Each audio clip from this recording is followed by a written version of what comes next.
Hello friends, मेरा नाम है भारती शर्मा और आज हम स्टार्ट करने वाले हैं क्लास 9th की पॉलिटिकल साइंस का पार्ट 3। तो आज हम लोग जानेंगे कि ब्रॉडर मीनिंग ऑफ डेमोक्रेसी क्या है, कि फीचर्स ऑफ डेमोक्रेसी हम पढ़ चुके हैं, डेफिनेशन ऑफ डेमोक्रेसी हम पढ़ चुके हैं और वाई डेमोक्रेसी, डेमोक्रेसी क्यों होनी चाहिए, उसके अगेंस्ट क्या क्या आर्ग्यूमेंट्स हैं और उसके फेवर में क्या क्या आर्ग्यूमेंट्स हैं। ये सारी चीजें हम लोग पार्ट 1 और 2 में हम लोग देख चुके हैं। तो अभी तक आपने अगर वो वीडियोस नहीं देखे हैं तो प्लीज जाके देखिए। तो चलो स्टार्ट करते हैं आज का टॉपिक, जो कि है broader meaning of democracy. In this chapter we have considered the meaning of democracy in a limited and descriptive sense. तो हमने इस चैप्टर में जो डेमोक्रेसी का जो मीनिंग पढ़ा है बहुत ज्यादा लिमिटेड है और डिस्क्रिप्टिव साइंस में हमने पढ़ा है। We have understood democracy as a form of government. हमें इतना तो समझ में आ गया है कि डेमोक्रेसी एक फॉर्म ऑफ गवर्नमेंट है, ठीक है। जैसे मोनार्की होता है, डिक्टेटरशिप होता है, वैसे डेमोक्रेसी होती है, एक फॉर्म ऑफ गवर्नमेंट है basically. This way of defining democracy helps us to identify a clear set of minimal features that a democracy must have. इसका बस एक सिंपल सा मतलब ये है कि हमने अभी तक जितनी चीजें लिमिटेड पढ़ी हैं तो वो मिनिमल फीचर्स थे कि ये तो डेमोक्रेसी में होने ही चाहिए।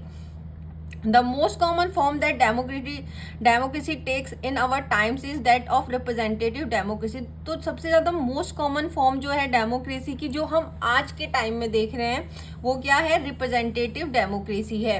अब रिप्रेजेंटेटिव डेमोक्रेसी क्या होता है, बेसिकली रिप्रेजेंटेटिव डेमोक्रेसी होता है जब हम अपनी तरफ से इलेक्ट करते हैं किसी न किसी रिप्रेजेंटेटिव को, ठीक है। तो हम वोट डालने जाते हैं, हम खुद तो डायरेक्टली रूल नहीं कर रहे हैं ना, हम किसी ना किसी के थ्रू कर रहे हैं। मतलब हमने किसी को इलेक्ट किया है कि आप क्या करिए, हमारे रिप्रेजेंटेटिव की तरह काम करिए। You have already read about this in previous classes, तो जिसके बारे में आपने पहले भी पढ़ा हुआ है।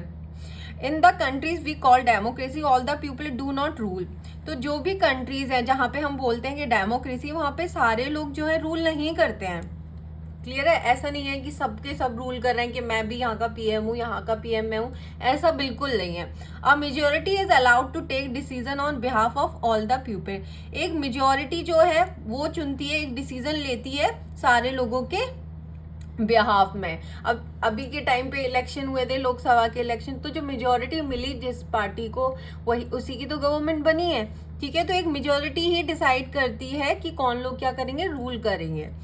Even the majority does not rule directly. यहाँ तक कि मेजोरिटी डायरेक्टली रूल नहीं कर रही है, वो किसी न किसी रिप्रेजेंटेटिव को आगे रख के रूल कर रही है। The majority of people rule through their elected representative. तो जो मेजोरिटी है वो रूल कैसे कर रही है, उसने जो इलेक्ट किए हैं रिप्रेजेंटेटिव्स उनके थ्रू कर रही है। अब पीएम मोदी जो है उनको इलेक्ट किया गया है ना, तभी तो वो रूल कर रहे हैं। दिस बिकम नेसेसरी बिकॉज, ये जरूरी हो जाता है। Modern democracy involves such a large number of people that it is physically impossible for them to sit together and take a collective decision। अब इलेक्टेड रिप्रेजेंटेटिव है क्यों जरूरी, सिंपल सी बात है कि हमारी जो अभी के टाइम पे जो मॉडर्न डेमोक्रेसी चल रही है पूरे वर्ल्ड में, इतनी ज़्यादा पॉपुलेशन है। अगर हम अपने इंडिया के हिसाब से भी बात करें तो 140 करोड़ या 150 करोड़ पॉपुलेशन है, तो वो क्या सारे एक साथ बैठ के कोई डिसीजन ले सकते हैं, नहीं ले सकते। और ना ही ये पॉसिबल है कि सब आके बैठ के और जो है डिसीजन ले पाए। Even if they could, the citizen does not have the time. अगर ऐसा हो भी जाए कि हाँ सब आके फिजिकली आके और कोई डिसीजन लें कलेक्टिव, लेकिन किसी के पास टाइम नहीं होगा और डिजायर स्किल्स भी तो होना जरूरी है, तभी तो आप डिसीजन ले पाओगे। This gives us a clear but minimal understanding of democracy. तो ये हमें एक मिनिमल अंडरस्टैंडिंग दे देता है, हमें एक क्लैरिटी आ गई है कि डेमोक्रेसी बेसिकली होती क्या है। This clarity helps us to discuss democracies from non democracy.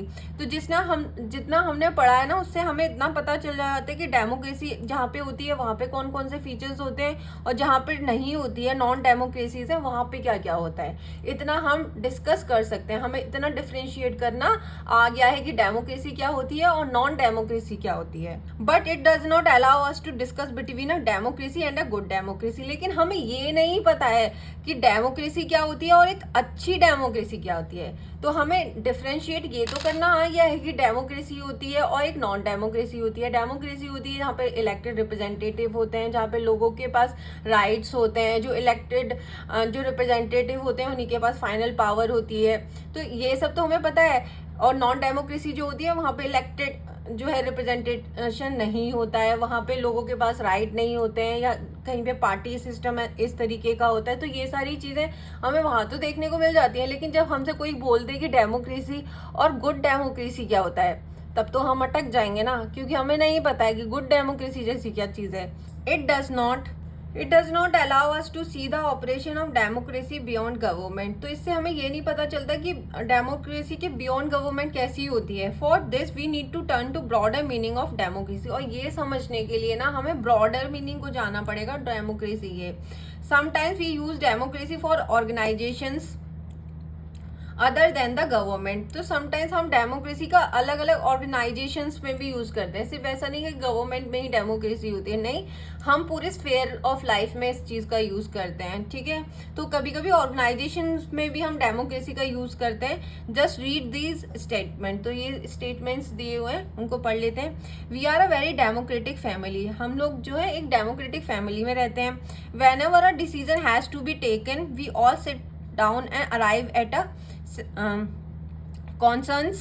My opinion matters as much as my father's। ठीक है, तो हम एक डेमोक्रेटिक फैमिली में रहते हैं। वहाँ पे जब भी कोई डिसीजन लेना होता है तो हम सब बैठते हैं, और मेरा जो डिसीजन है उतना ही उस चीज़ की वैल्यू है जितना मेरे फादर की डिसीजन की वैल्यू है। तो हुआ ना डेमोक्रेसी। डेमोक्रेटिक फैमिली है ना, तभी तो है। अब दूसरा एग्जाम्पल दिया हुआ है। I don't like teachers who do not allow students to speak and ask questions in the class. I would like to have teachers with democratic temperament. तो यहाँ पे बोला जा रहा है कि मुझे ऐसे टीचर्स पसंद नहीं है जो स्टूडेंट्स को क्लास में क्वेश्चन पूछने से मना करते हैं, ठीक है। मुझे ऐसे टीचर्स पसंद हैं जो क्लास में कैसे होते हैं, डेमोक्रेटिक टेम्परामेंट के होते हैं। मतलब अगर उन्हें कोई प्रॉब्लम है चैप्टर में तो उससे रिलेटेड वो सवाल कर सकते हैं। ऐसा नहीं है कि उन्होंने कोई सवाल किया और आप क्या है, आप उनको मना कर दोगे, नहीं चुपचाप बैठ जाओ। तो ये डेमोक्रेटिक टेम्परामेंट नहीं है। तो आपके हमने घर में भी डेमोक्रेसी हो सकती है, ठीक है, डेमोक्रेटिक माहौल हो सकता है, और क्लास में भी हम ये सारी चीज़ें देख सकते हैं। One leader and his family member decide everything in this party. How can they talk a democracy? एक लीडर है और उसकी फैमिली है, वही जो मेंबर्स हैं वो डिसाइड करते हैं एक पार्टी में कि क्या होना चाहिए क्या नहीं होना चाहिए, ठीक है। तो हम कैसे बोल सकते हैं कि उस पार्टी में डेमोक्रेसी है? क्या उस पार्टी में डेमोक्रेसी है? क्योंकि आपने जिन लोगों को इन्वॉल्व किया हुआ है वो तो आपके फैमिली मेंबर्स ही है ना, तो वो डेमोक्रेसी नहीं है। These ways of using the word democracy go back to its basic sense of method of taking decision. तो ये सारी क्या है, डेमोक्रेसी के बेसिक सेंस को हमें बताते हैं कि किस तरीके से डिसीजन लिए जाते हैं। A democratic decision involves consultation with and consent of all those who are affected by that decision. तो डेमोक्रेटिक डिसीजन वो होते हैं जिसमें इन्वॉल्व होता है कंसल्टेशन, ठीक है, आप डिस्कस करते हैं लोगों के साथ, और कंसेंट होते हैं, सहमति भी होनी चाहिए और लोगों की जो उस डिसीजन से जो है इफेक्टेड हैं। Those who are not powerful have the same say.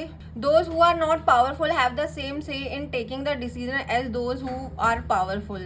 तो हम ऐसे बोल सकते हैं कि पावरफुल लोगों के पास भी उतना ही राइट होना चाहिए जितना नॉन पावरफुल लोगों के पास होना चाहिए। तो ऐसा नहीं है कि पावरफुल लोगों को ज़्यादा वैल्यू दे रहे हो और नॉन पावरफुल लोगों को कम वैल्यू दे रहे हो। तो डेमोक्रेसी में ऐसा नहीं होना चाहिए। This can apply to a government और अ फैमिली। तो ये जो चीज़ है ना डेमोक्रेसी, ये हर जगह अप्लाइड है, चाहे हम गवर्नमेंट की बात करें, चाहे हम फैमिली की बात करें, चाहे कोई भी ऑर्गेनाइजेशन है उसकी बात करें। तो हमें डेमोक्रेसी हर जगह देखने को मिल जाती है। Democracy is also principle that can be applied to any sphere of life. तो डेमोक्रेसी एक ऐसा प्रिंसिपल है जो किसी भी स्फीयर ऑफ लाइफ में अप्लाई हो सकता है। ऐसा नहीं है कि एक ही गवर्नमेंट पे ही काम करेगा, नहीं, किसी भी स्फीयर ऑफ लाइफ पे वो काम करेगा। Sometimes we use the word democracy not to describe any existing government but to set an ideal standard that all democracy must aim to become. Sometimes हम जो डेमोक्रेसी है सिर्फ इसके लिए नहीं यूज करते हैं कि एग्जिस्टिंग गवर्नमेंट डेमोक्रेसी है, बट हमें क्या एक आइडियल स्टैंडर्ड भी तो होना चाहिए डेमोक्रेसी का, कि हमें आगे चल के किस तरीके से काम करना है इन लोगों के लिए। True democracy will come to this country only when no one goes hungry to bed. तो बोला जाता है कि तब तक ट्रू डेमोक्रेसी नहीं है जब तक आपके यहाँ पे कोई गरीब जो है भूखे पेट सो रहा है, ठीक है। तो सबसे मैंडेटरी क्या है, अगर आप बोलेंगे कि ट्रू डेमोक्रेसी कहाँ है, तो वहाँ पे ऐसा होना चाहिए कि वहाँ पे कोई भी भूखे पेट ना सोए।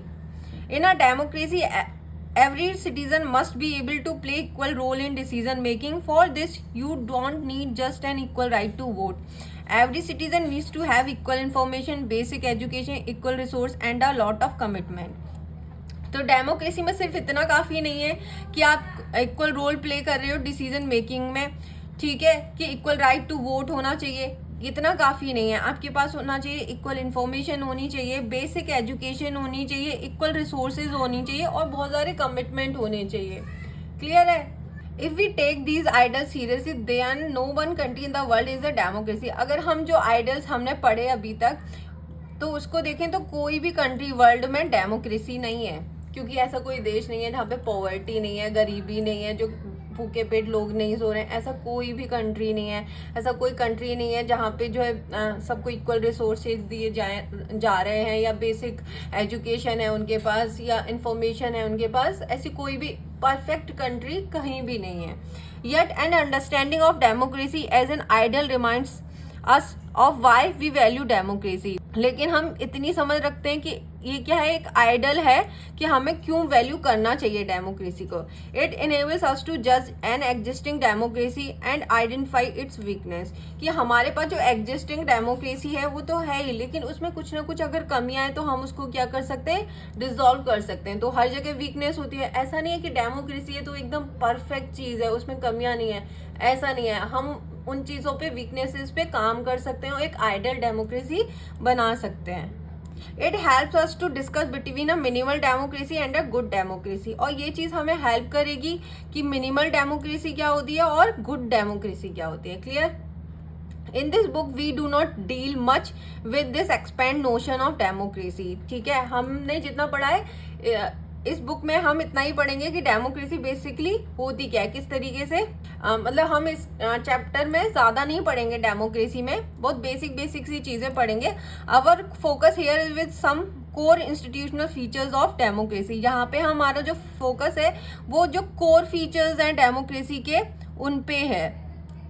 नेक्स्ट ईयर आप पढ़ोगे कि डेमोक्रेटिक सोसाइटी और वेज ऑफ इवोल्यूटिंग आवर डेमोक्रेसी किस तरीके से काम करती है। At this stage, we just need to note that democracy can apply to many spheres of life. हमने ये चीज़ भी देख ली है कि डेमोक्रेसी किसी भी स्फेयर ऑफ लाइफ पे काम करती है। And the democracy can take many forms, और डेमोक्रेसी बहुत सारी फॉर्म्स भी ले सकती है।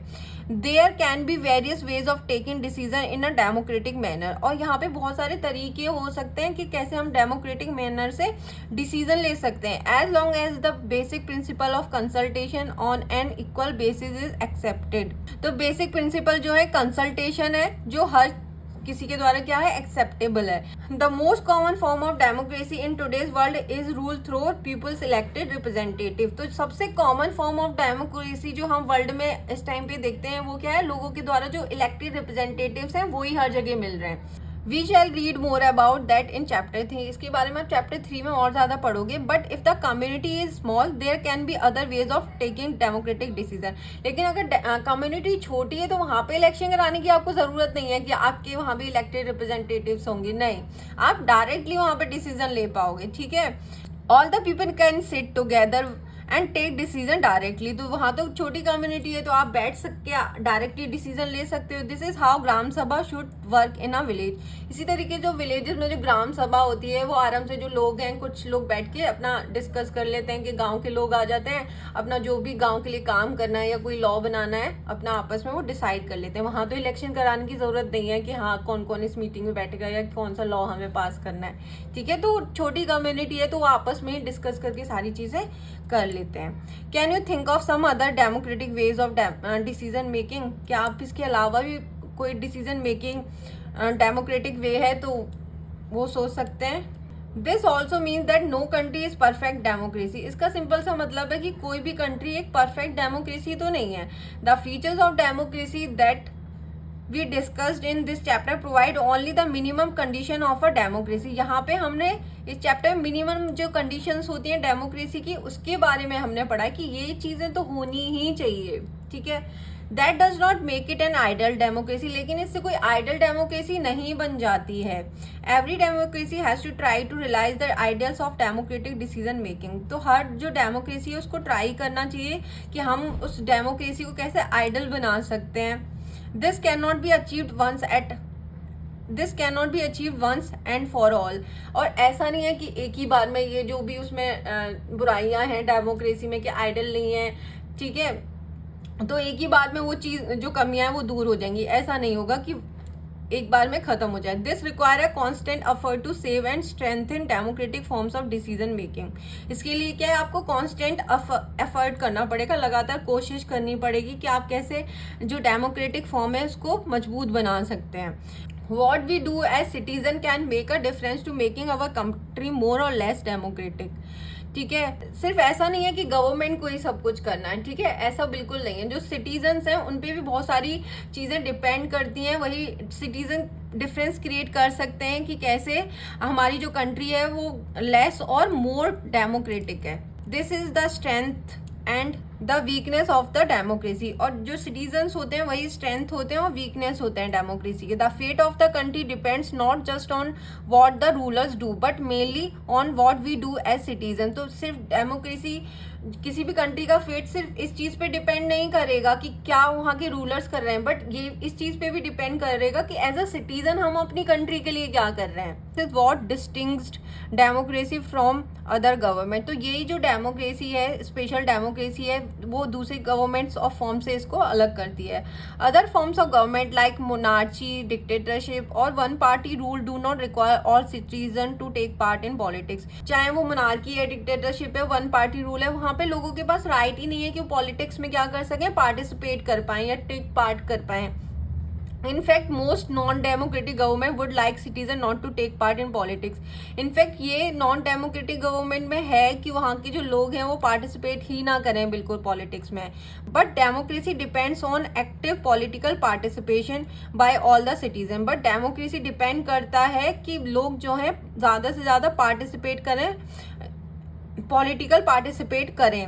That is why a study of democracy must focus on democratic politics. इसीलिए डेमोक्रेसी जो है बेस्ड है डेमोक्रेटिक पॉलिटिक्स पे।